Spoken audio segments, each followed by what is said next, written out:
सौतेली बहन प्रेग्नेंट। मिर्जापुर में मनोहर दास गुप्ता नाम का व्यक्ति रहता था।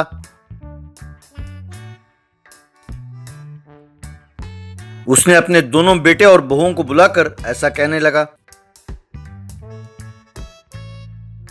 हमारे दादाजी के 10 बच्चे थे और हमारे पिताजी के 7 बच्चे। मैं उनकी तरह तो नहीं, पर मेहनत करके तुम दोनों को मैंने पैदा किया है। तुम दोनों की शादी करके मैं बहुत खुश हुआ। मैंने सोचा अब जिंदगी आराम से कटेगी। पर मैं मंदिर जाऊं या पब पार्टी में जाऊं या किसी से मिलने, हर जगह सब एक ही सवाल पूछते हैं, क्यों भाई तुम्हारे पास इतने करोड़ों की संपत्ति है, जमीन जायदाद है, ये सब किस लिए? अगर वारिस ना हो तो? इसीलिए कान खोल कर सुन लो, तुम दोनों में से जो पहले मुझे वारिस पैदा करके देगा उसी के नाम पर मेरे ये सारे जमीन जायदाद और संस्थान लिख के दे दूंगा। ये सुनकर दोनों बेटे और बहुएं परेशान हो गए। वे सब तुरंत एक दूसरे से नजर बचाते हुए फैमिली डॉक्टर परब्रह्म के पास गए।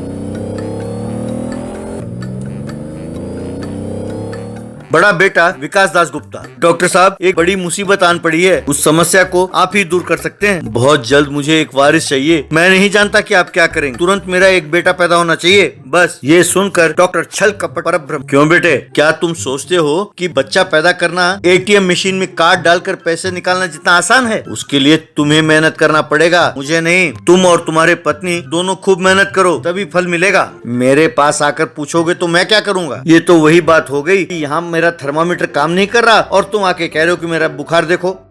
ये बात नहीं है डॉक्टर साहब, ये हजारों करोड़ों रुपए की बात है। अगर जल्द ही हम दोनों भाइयों में से किसने भी एक वारिस पैदा करके पिताजी के हाथ में नहीं सौंपा तो लगता है कि पिताजी किसी अनाथ आश्रम को सारी संपत्ति दान में दे देंगे।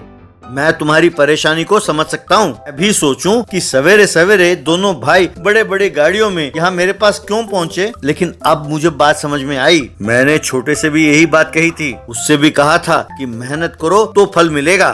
तुम दोनों में से कोई एक तो खुशखबरी देगा, जाओ मेहनत करो। क्या कहा आपने? छोटू यहाँ आपके पास आ चुका है और आपसे सलाह मशुरा करके अब वो काम में लगा हुआ है, तो मैंने ही देर कर दी है? अभी इसी वक्त जाकर मैं भी काम पर लग जाता हूँ, कहकर चला गया। अगले दिन उस पैलेस में कोई भी नजर नहीं आया तो मनोहर दास गुप्ता को शक हुआ। उसने अपने नौकर से, क्यों भाई क्या हुआ, आज घर में कोई नहीं है क्या? सारा दिन यहीं पर लिविंग रूम में टीवी देखते हुए, बेकार फालतू की बातें करते हुए, नाखून चबाते हुए, पॉपकॉर्न खाते हुए नजर आते थे। आज कहाँ चले गए सबके सब? साहब आपने कोई मामूली पासा तो फेंका नहीं। वारिस चाहिए कह के आपने जो अल्टीमेटम दिया है, सब उसी काम में लगे हुए हैं सरकार। देसी विदेशी जड़ी बूटियां ना जाने क्या क्या इस्तेमाल कर रहे हैं सरकार। यूं बात कर रहे थे कि एक गर्भवती महिला उस लिविंग रूम में आई। उसे देखकर मनोहर दास गुप्ता, तुम कौन हो बेटे, यहाँ कैसे आए? लगता है तुम्हें कहीं देखा है। मैं प्रीति मेहता की बेटी हूँ। प्रीति मेहता जो आपके साथ कॉलेज में पढ़ी थी। हाल ही में मेरे माँ का स्वर्गवास हो गया। जाते जाते माँ ने ये फोटो मेरे हाथ में थमाया और कहा कि यही मेरे पिताजी है। ये नग्न सत्य कहने के बाद वो गुजर गई। मैं नहीं जानती थी कि पिताजी होते कैसे हैं, इसीलिए एक बार नजर भरकर आपको देखने के लिए मैं चली आई। ये सुनकर मनोहर दास गुप्ता ने उसे अपने पास ले लिया और उसे गले लगाते हुए, क्या तुम मेरी बेटी हो? आ जाओ मेरे पास, आ जाओ बेटे, मेरी गुड़िया रानी। वैसे देखने में तुम गर्भवती दिखती हो, तुम कितनी देर खड़ी रहोगी बेटी? आओ बैठ जाओ बैठ जाओ, कहकर उसे बिठाया। सुनो, बेटी को उसका कमरा दिखाना और उसकी जरूरतों का ख्याल रखना। नहीं नहीं, मुझे कुछ नहीं चाहिए, मैं चलती हूँ। बस एक बार आपको देखने आई थी। मुझे आपकी जमीन जायदाद कुछ नहीं चाहिए, बस एक बार पिताजी कह के मुझे बुलाने दीजिए, काफी है। ये क्या बात कह रही हो बेटी, थोड़ी देर आराम कर लो, बाद में हम बात करेंगे, कहकर उसे भेज दिया। उस लड़की को कमरा दिखाने के बाद नौकर दौड़ा दौड़ा गया और दोनों बेटों के कमरे के दरवाजे खटखटाने लगा। जब वे चारों परेशान होकर बाहर निकले, अरे बेड़ा गर्क हो रहा है, यहाँ घर में आग लगी हुई है। क्या हुआ? ऐसा कौन सा पहाड़ टूट पड़ा या सुनामी आ गई? अरे सुनामी नहीं, आपकी सौतेली बहन इमामी आई है, वो भी गर्भवती। इमामी, ये कौन? वैसे हमारे पिताजी के हम दो ही तो वारिस हैं, तो ये बेटी कहाँ से आ गई? जी वो ऐसा है कि आपके पिताजी जब वो कॉलेज में पढ़ते थे तब वो कोई टूर में गए और बारिश का मौसम होगा, अंधेरी रात होगी, कहीं जगह मिल गई होगी। वो लड़की ब्लैक एंड व्हाइट फोटो लेकर आई है। बड़े साहब के पैर जमीन पर नहीं टिक रहे। मुझे इस बात का शक है कि कहीं आपकी सारी संपत्ति, जमीन और जायदाद उस लड़की के नाम ना कर दें। क्यों भैया, ये सब मुसीबत क्या है? चलो जाकर देखते हैं कि वो सौतेली बहन है कौन। कहकर जब वे गए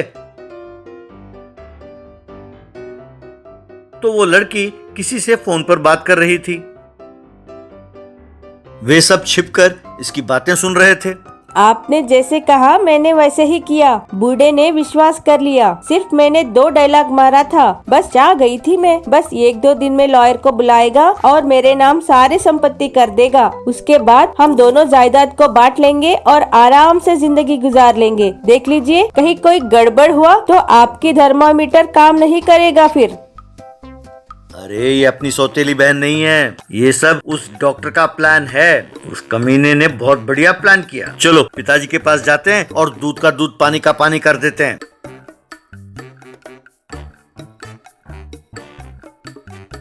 कहकर नीचे गए तो मनोहर दासगुप्ता कागज में लिखने में लीन था। ये देखकर विकास दासगुप्ता, क्यों पिताजी, आप इतने लीन होकर लिख रहे हैं जैसे कोई इम्तिहान दे रहे हो?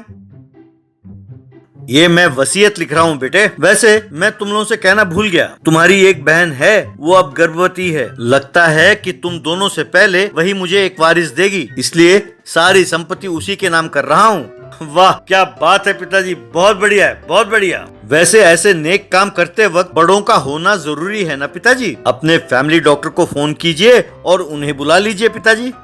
हाँ ये तो सच कहा बेटे तुमने। कहकर डॉक्टर को फोन किया। डॉक्टर साहब, आपको तुरंत हमारे घर आना होगा, हमें आपसे काम है। जी बस अभी पहुंचा आपके पास। कहकर फोन रखा। पिताजी जब तक डॉक्टर साहब आते हैं हम आपको एक जादू दिखाते हैं। कहकर सौतेली बहन के कमरे में पिताजी को ले गए। इमामी ने प्रेग्नेंट बैग को निकाल दिया था, उसे रखकर आराम से पैर पसार कर बैठी हुई थी। ये देखकर मनोहर दासगुप्ता को झटका लगा। वो अपने आप को सुधारते हुए, ये क्या बेटे, ना बड़ा धोखा। ये सब उस डॉक्टर का प्लान है पिताजी, इसीलिए उसे यहाँ बुलवाया है। तभी डॉक्टर वहाँ पहुँचा। तब मनोहर दासगुप्ता और उसके बेटों ने मिलकर डॉक्टर छल कपट परब्रह्म की खूब धुलाई की और अपनी सौतेली बहन को खूब मारा।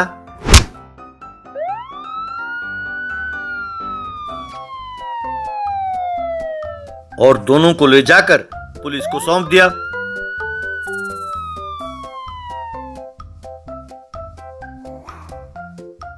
Magical chicken golden eggs. एक गांव में करण नाम का एक लड़का रहता था। उसके माँ बाप का देहांत हो गया था तो वो अपने बुआ कामिनी के पास जाके रहने लगा। कामिनी ने उसका पढ़ाई बंद करा दिया और उसे बिना वेतन के नौकर बनाकर उससे सारे घर का काम कराने लगी, जैसे बर्तन मांजना, घर का झाड़ू पोछा करना, खाना बनाना जैसे काम वगैरह कराती थी। ये सब काम तो कराती थी, पर इसके साथ साथ करण से एक बहुत जरूरी काम कराती थी। वो करण से अपने लिए मूंगफलियां छील के देने को कहती। कामिनी 24 घंटे झूले में बैठकर वो मूंगफलियां खाती रहती थी। करण उसके लिए मूंगफलियां छील कर देता था, पर कामिनी उसे स्वाद चखने के लिए भी एक फली भी नहीं देती थी। एक बार यूं हुआ कि कीड़ों के कारण उस गांव में मूंगफली की फसल नहीं उगी। कामिनी को खाने के लिए उस गांव में मूंगफली कहीं नहीं मिला। उससे रहा नहीं गया और कामिनी करण से, सुनो, मिर्जापुर के हाट में मूंगफलियां बेच रहे, सुना है? पता नहीं भगवान को मुझसे किस बात की नाराजगी है, इस गांव में कहीं भी मूंगफली नहीं मिलता। तुम तुरंत मिर्जापुर के हाट में जाओ और अच्छे स्तर के मूंगफलियां एक बस्ता खरीद कर ले आओ। और सुनो, उसे लाने के लिए ऑटो और बस के पैसे खर्च ना करना, खुद ही लेकर आना, जल्दी जाओ। कहकर उसे भेज दिया। करण पैदल चलता हुआ मिर्जापुर पहुंचा।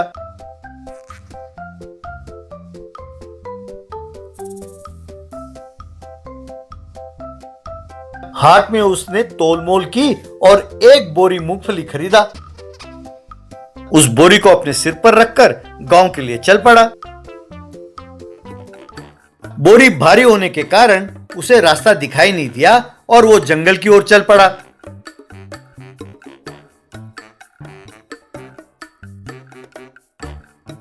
जब उसे वजन नहीं उठाया गया तो उसने बोरी को एक पेड़ के नीचे उतारा। उस पेड़ के ऊपर एक भूत और भूतनी कई सालों से रहते थे। उन दोनों की नजर उस बोरी पर पड़ी। उन्होंने सोचा कि किसी तरह उस बोरी को हड़पना होगा।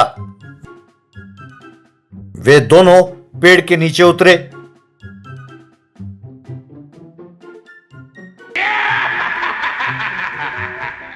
भूत करण से, ए लड़के, तुम फौरन यहाँ से चले जाओ, नहीं तो हम तुम्हें खा जाएंगे। तब करण बिल्कुल नहीं डरा और अरे वाह, क्या गाते हो तुम, और थोड़ी देर गाओ ना प्लीज। तब वे दोनों हैरान हो गए और एक दूसरे की शक्ल देखने लगे।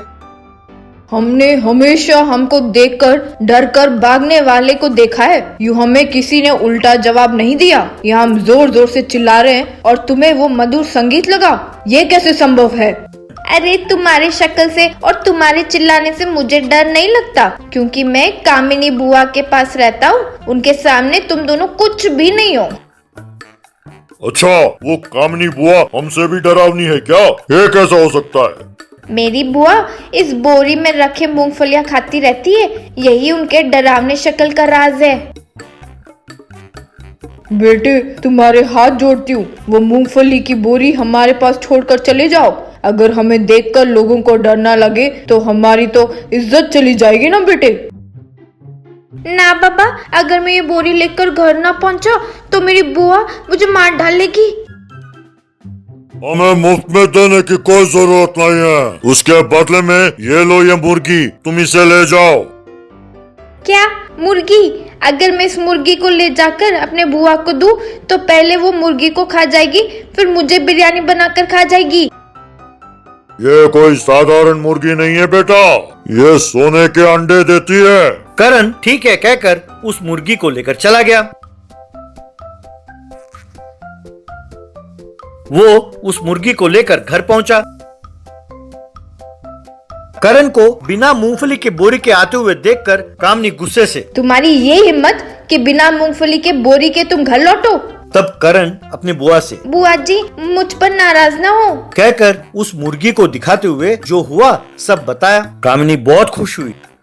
वो मुर्गी हर रोज सोने के अंडे देने लगी।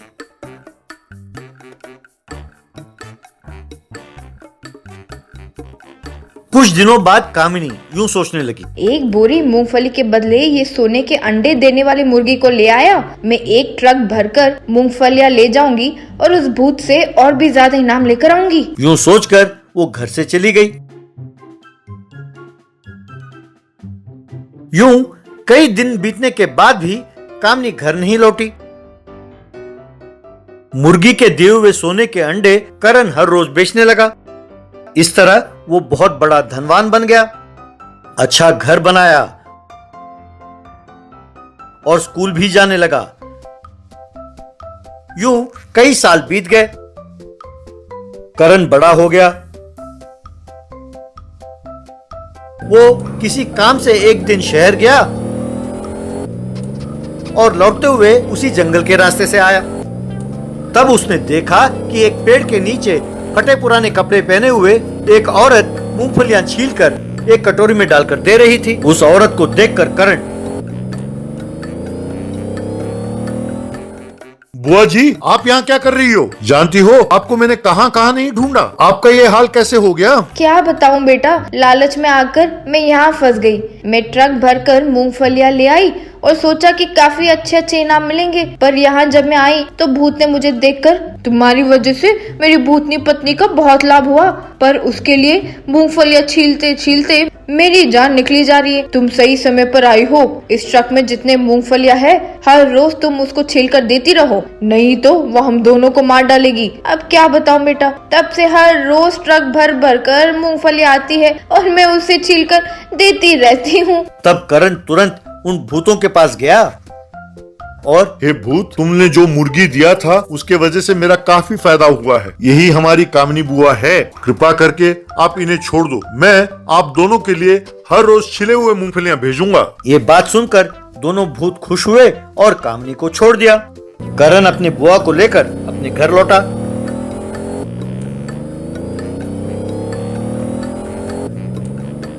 कामनी अपने घर को देखकर बहुत खुश हुई। करण हर रोज उन दोनों भूत को मूंगफलियां बेचने लगा।